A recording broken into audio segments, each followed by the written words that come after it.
There is a weakness that disguises itself as passion. It appears when a man begins to chasing approval, chasing affection, chasing validation. He believes pursuit proves devotion, that relentless effort demonstrates sincerity, that persistence is evidence of depth. But in the quiet logic of power, pursuit signals need, and need, once revealed, becomes a lever others may pull. Niccolò Machiavelli understood something unsettling about human nature. People respect what they fear losing more than what fears losing them. The moment you chase, you reverse that balance. You declare, without saying a word, that their presence defines your stability, that their attention regulates your emotions, that their approval stabilizes your sense of self. From that instant forward, the game is no longer equal. The pursued feels elevated, the pursuer feels exposed. And exposure, in human dynamics, rarely produces reverence.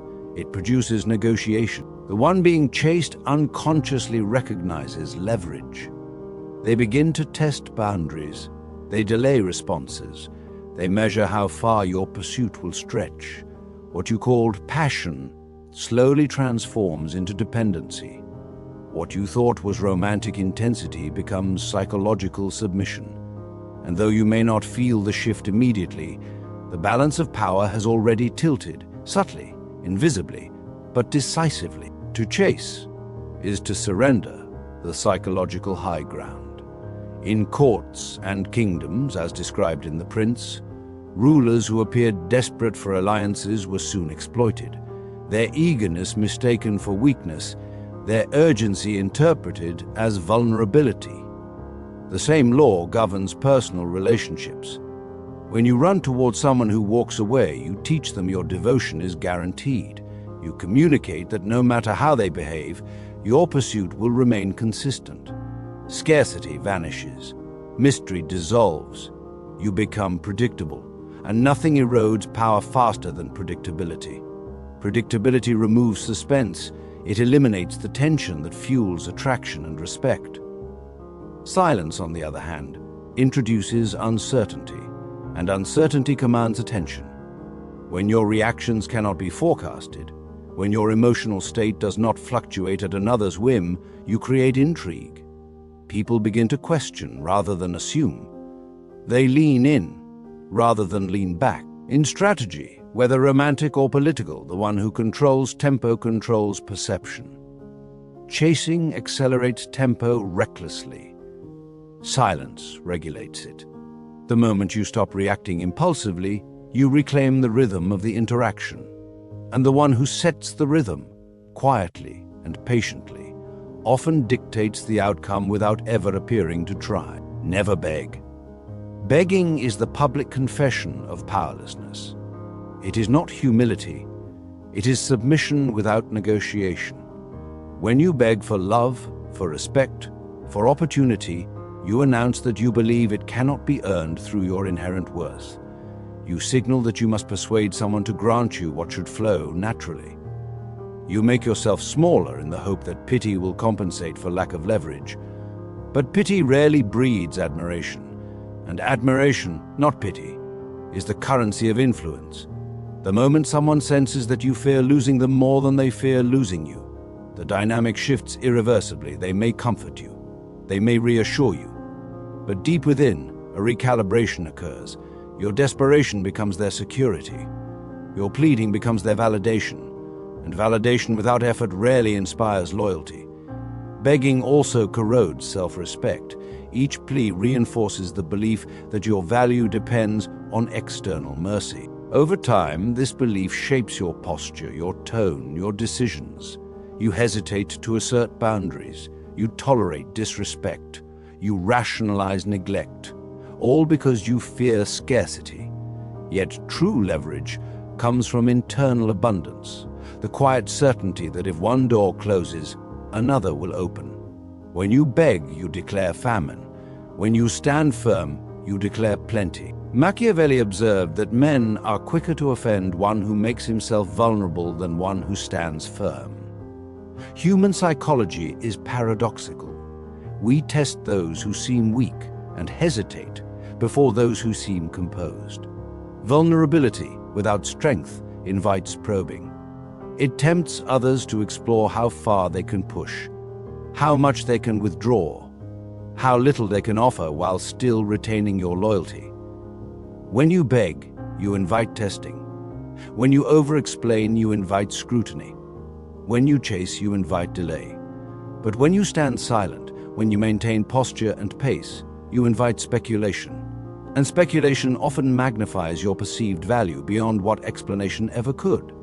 People assign depth to what they cannot easily decode. They attribute confidence to what does not tremble.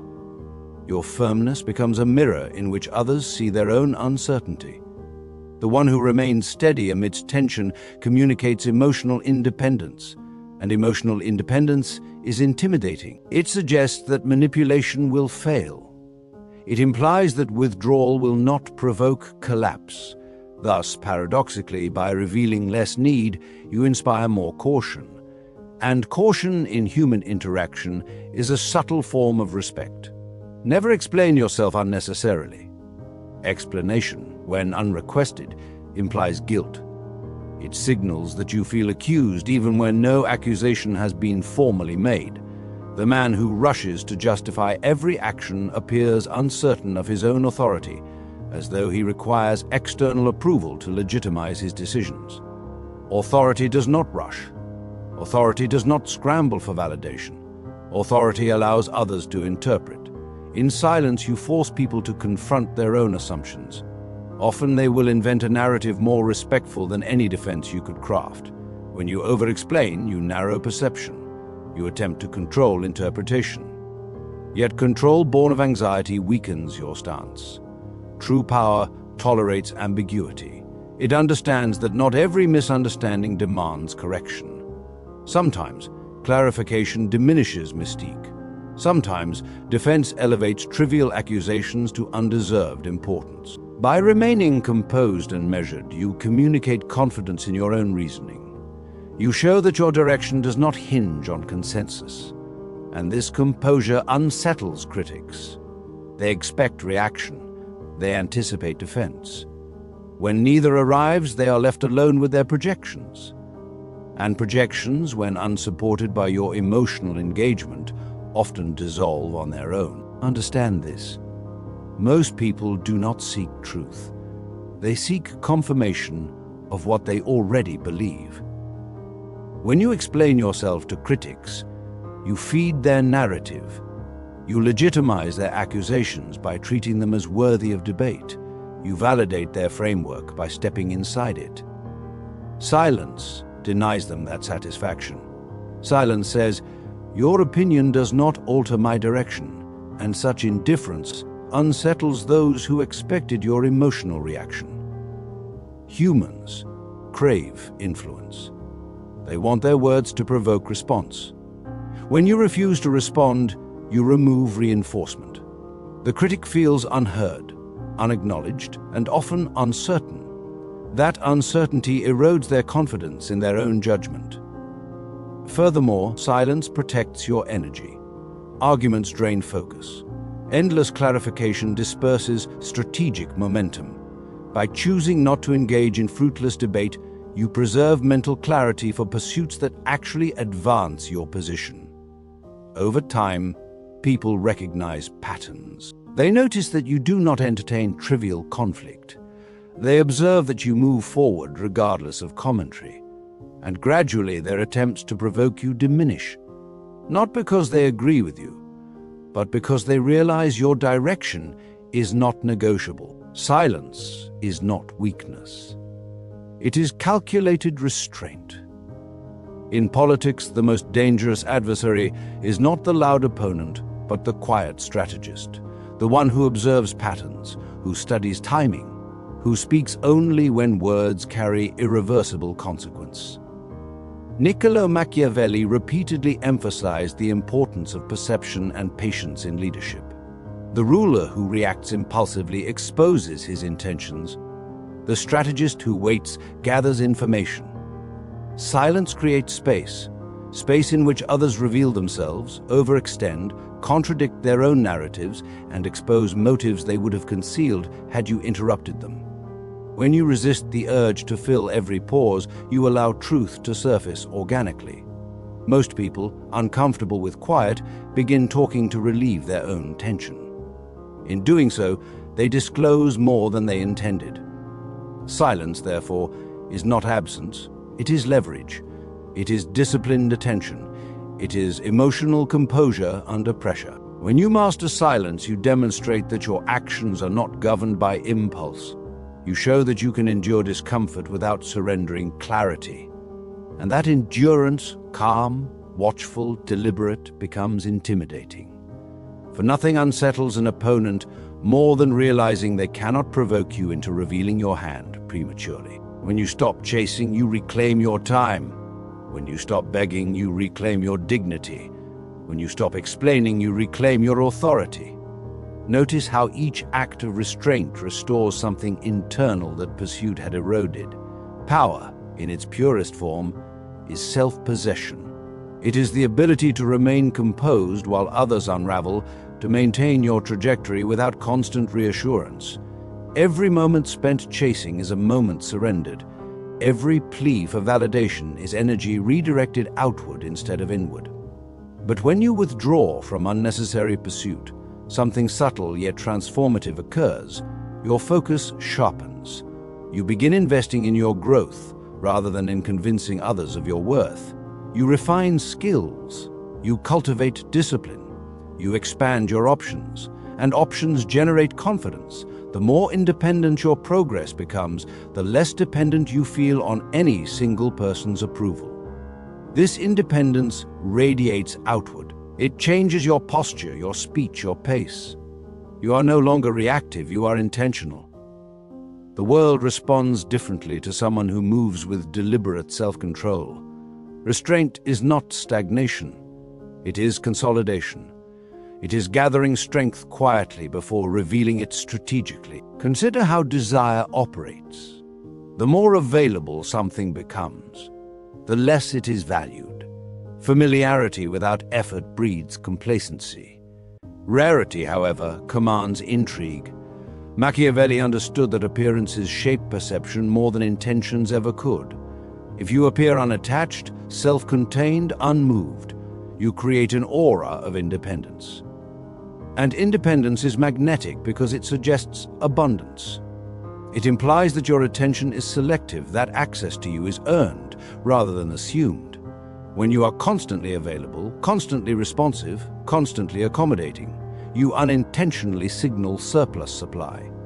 Human psychology, conditioned by scarcity, instinctively values what feels limited. This is not manipulation, it is behavioral reality. By regulating your availability, you do not become cold, you become deliberate. You demonstrate that your time has weight, that your presence carries cost. People begin to approach you with greater consideration. They think before withdrawing. They measure before offending. Not because you demanded reverence, but because your composure implied standards. And standards, when consistently upheld, elevate perception. In contrast, relentless availability invites casual treatment.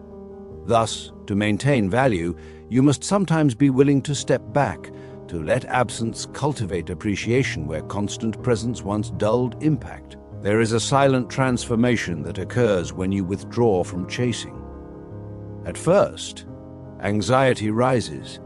The urge to clarify burns intensely. You feel compelled to send the message, to correct the misunderstanding, to defend your reputation. Silence feels unnatural, almost irresponsible.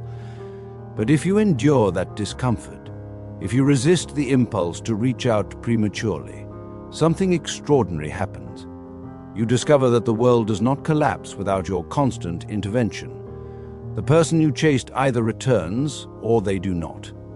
And in either case, your composure remains intact. This realization is liberating. It reveals that your fear was exaggerated by attachment, not by necessity. Often we chase because we imagine catastrophic loss. Yet when we stand still, we see that stability does not depend on one individual's reaction. Emotional endurance strengthens with practice. Each moment you survive without seeking reassurance builds internal resilience. You learn that discomfort is temporary. That silence, though tense at first, eventually becomes calm. And in that calm, clarity emerges. You begin to evaluate relationships based on reciprocity rather than anxiety. You no longer chase to avoid abandonment. You observe to assess alignment. This shift marks the beginning of strategic maturity. Power is often misinterpreted as aggression. Many believe dominance requires force, confrontation, or dramatic display. Yet Machiavelli would remind us that restraint is frequently more formidable than overt action. A leader who conserves words and reveals intentions sparingly commands greater intrigue than one who broadcasts every plan. When you refuse to explain yourself to those committed to misunderstanding you, you conserve energy. You refuse to participate in cycles designed to drain you. That conserved energy can then be redirected toward advancement, toward positioning yourself where you are pursued rather than pursuing. Strategic withdrawal is not surrender, it is repositioning. It allows you to evaluate terrain, reassess alliances, and refine objectives without the noise of unnecessary conflict. Moreover, aggression often exposes insecurity. It signals urgency. Calm restraint, by contrast, communicates confidence in long-term outcomes. When you are patient, others begin to question whether they misjudged you. They wonder what you know that they do not. And this subtle uncertainty elevates your perceived depth. In influence, perception shapes behavior. By mastering restraint, you control perception without theatrical effort. Psychologically, silence creates cognitive tension. Humans dislike unresolved narratives. They crave closure, explanation, reaction. When you do not respond as expected, when you break predictable patterns of emotional engagement, others replay the interaction repeatedly in their minds. They analyze tone. They reconsider their own words. They imagine your thoughts. In your quietness, you occupy mental space without uttering a single sentence. That is influence without effort. The mind attempts to resolve ambiguity. It constructs scenarios. It fills in gaps. And often, the imagined narrative becomes more powerful than any explicit statement you could have delivered. By refusing to provide immediate clarity, you allow others to invest thought into you. Thought breeds significance. Significance breeds caution. This does not mean weaponizing silence maliciously. It means understanding its psychological weight. When you respond instantly to everything, you reduce anticipation. When you delay thoughtfully, you increase impact. Your eventual words carry more gravity because they are not constant. Thus, silence becomes not emptiness but preparation. It is the space in which perception expands. And perception, once expanded, reshapes the balance of influence in your favor. Never chase those who show you indifference. Indifference is information. It is clarity disguised as ambiguity. It may not arrive with dramatic rejection or explicit refusal, but it communicates through delayed responses, minimal effort, inconsistent engagement, and emotional distance. Many misinterpret indifference as mystery, convincing themselves that persistence will unlock hidden affection. But to chase despite indifference is to argue with reality. It is to invest energy into resistance rather than reciprocity. Niccolò Machiavelli understood that a wise strategist reads signals without emotional distortion. He does not attempt to persuade those who have already chosen their stance. He reallocates attention swiftly. Adaptation is strength. Stubborn pursuit of the unwilling is weakness disguised as loyalty.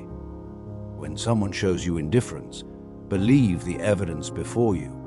Emotional discipline requires accepting information without embellishment. To withdraw in such moments is not defeat. It is refinement. You are refining your standards, refining your focus, refining your sense of worth. Energy redirected toward fertile ground multiplies.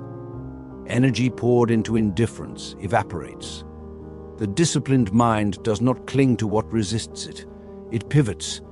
And that pivot preserves dignity while conserving power. Never beg someone to stay who has decided to leave. If loyalty must be negotiated through desperation, it will never be secure. Stability built on pleading is fragile because it rests on fear rather than commitment. You may succeed temporarily in persuading them to remain, but the dynamic will always carry imbalance.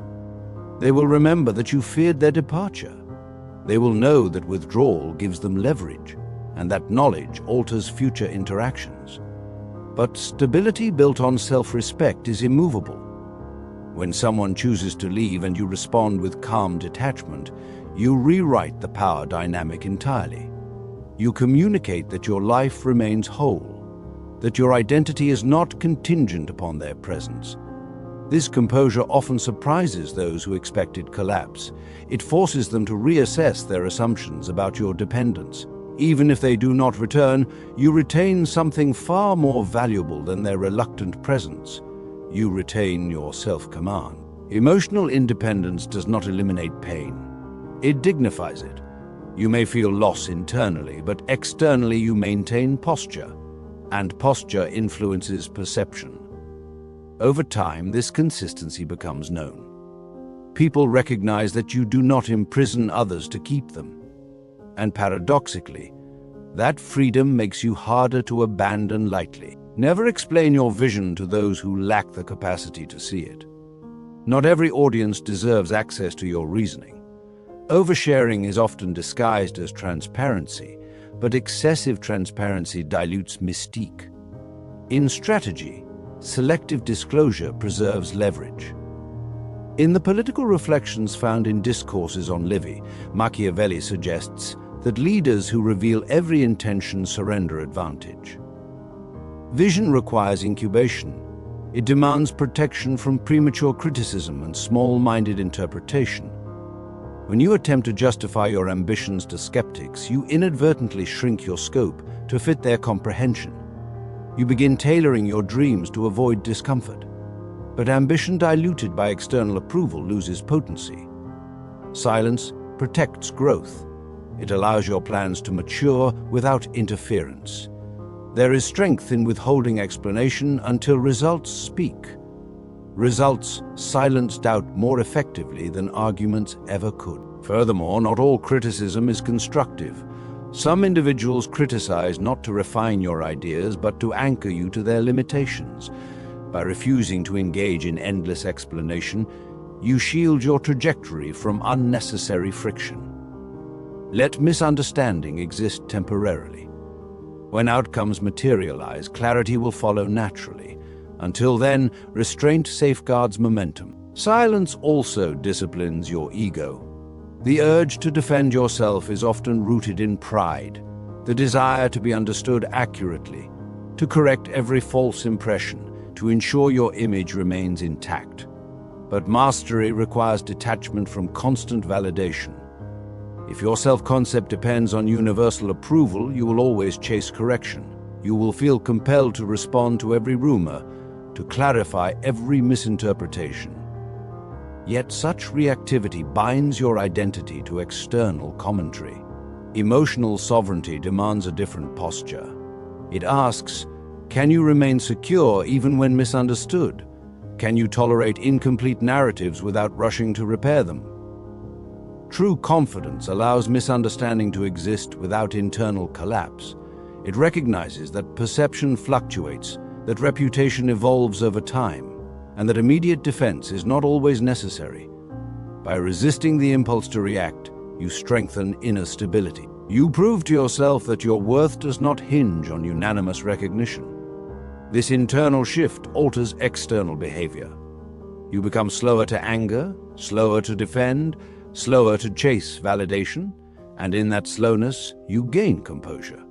Composure reduces vulnerability. Reduced vulnerability increases influence. Thus, silence becomes not suppression, but disciplined self-governance. Over time, your silence becomes reputation. Patterns crystallize into identity. People begin to describe you differently. He does not react. She does not argue. They do not chase. Such consistency builds myth, and myth magnifies influence because it shapes expectation before interaction even begins. When others anticipate that emotional manipulation will fail, they approach you more carefully. They measure their words. They reconsider impulsive tactics. Your calm becomes armor, not rigid, not hostile, but resilient. The unpredictable emotional outburst invites testing. The steady presence invites caution. In social environments saturated with noise, dramatic reactions, and oversharing, restraint appears rare, and rarity elevates value. As weeks and months pass, your non-reactivity communicates depth. People assume you think before acting. They assume you calculate before responding. Even if your silence simply reflects discipline rather than complex strategy, perception amplifies it. And perception shapes behavior. Gradually, you notice a shift. Fewer attempts to provoke, fewer casual dismissals, fewer manipulative games. Not because you demanded respect loudly, but because your consistent composure taught others that your emotional state is not easily commandeered. In the end, the principle is simple yet severe. Chase nothing that retreats, beg nothing that withholds, explain nothing to those determined not to understand. Let your absence answer questions that words would cheapen. Let your composure speak volumes where arguments would exhaust you. In a world intoxicated by noise, constant messaging, instant reactions, public defenses, your silence becomes contrast, and contrast draws attention. This is not indifference to connection, nor coldness toward intimacy. It is discernment. It is knowing where effort multiplies and where it diminishes. Deliberate restraint sharpens presence. It preserves mystery. It consolidates strength. As Machiavelli would quietly agree, power often lies not in dramatic conquest, but in disciplined withholding. The sharpest blade in the arsenal of influence is not aggression, it is control. Control of emotion, control of speech, control of pursuit. When you master these, you are no longer governed by the fear of loss. You become governed by intention. And intention, steady and self-directed, is the foundation upon which enduring influence is built. This is the Golden Circle Philosophy channel. Like the video, share it with a friend and subscribe for more videos like this one. Thank you for watching.